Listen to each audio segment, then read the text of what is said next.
Welcome to SEO 101. SEO can be a little bit intimidating to learn about. I know personally, when I first started getting into content writing, I put off SEO for as long as I possibly could, but there was no reason to be intimidated. It's not that big, it's not that scary, and in this course, we are going to break it down and keep it simple. SEO stands for Search Engine Optimization, and this is how Google and other search engines choose which pages to rank in what order. Their main priority in all of this is the searcher.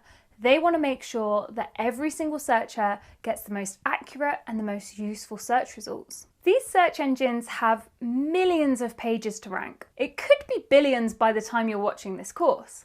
So obviously there's no one sat at Google HQ personally looking through each one and ranking them.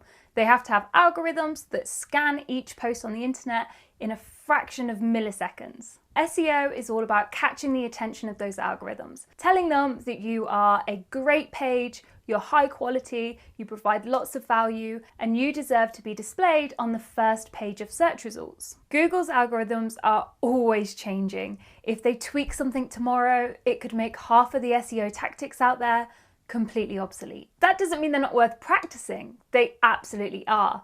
This is just a warning. Don't get stuck in your ways, keep on topping up your SEO knowledge, and always be open to changing your tactics. And if you walk away only knowing one thing, make it be this. Create valuable content that puts the reader first. To be honest, that's all that Google has ever wanted us to do. And if you are ever given the choice between following a technique or putting the reader first, always put the reader first. If you're as helpful as you possibly can be and you're creating valuable content, you should naturally work your way up the rankings anyway. Although, knowledge of how it all works will help you get there a little bit quicker. Google scans your piece looking for keywords.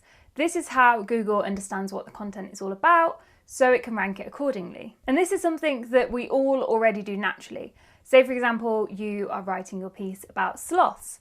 Then you are naturally going to pepper it with keywords like sloth, wild sloth, sloths in Costa Rica, baby sloth, sloth rescue, etc. This is just all about tweaking those keywords a little bit to make them more effective. So there are 3 keyword types: head terms, long tail keywords, and medium tail keywords. Head terms are 1 to 2 words. Say, for example, life insurance or digital camera, and they're extremely competitive. If you try and rank for one of these, you're simply going to lose out to the big guys. Long tail keywords are much longer and much more specific. For example, instead of life insurance, it would be best life insurance for over 50s. Or instead of digital camera, it would be best waterproof camera under $500. And it's tempting to try and rank for these, especially when you're just starting out, because there's so little competition. There are 2 main issues with this. The first one is that long tail keywords get so little traffic. In order to get decent traffic to your site, you're going to have to post a blog for several different keywords. But all of those keywords are basically going to be searching for the same thing.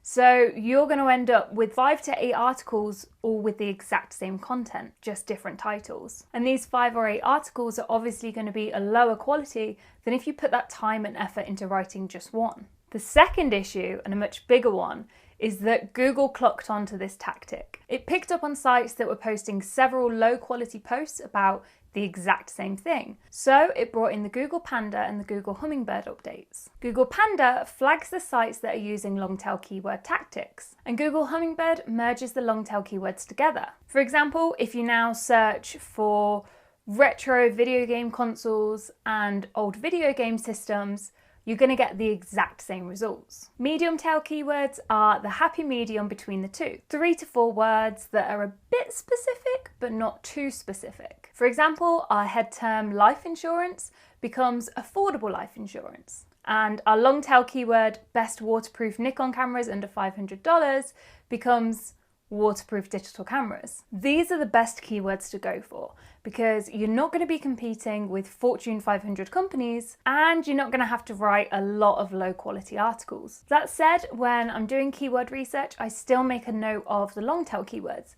This is because if I can naturally fit them into the content without trying too hard and without making it priority, it's still a nice bonus to rank for them, but it's not worth that much effort trying. As a nice bonus, I still like to make a note of any long tail keywords, and then if they happen to make sense, I'll slip them into content here and there, but it's not a priority or my main SEO aim. If I rank for them, that's nice. If I don't, that's okay too.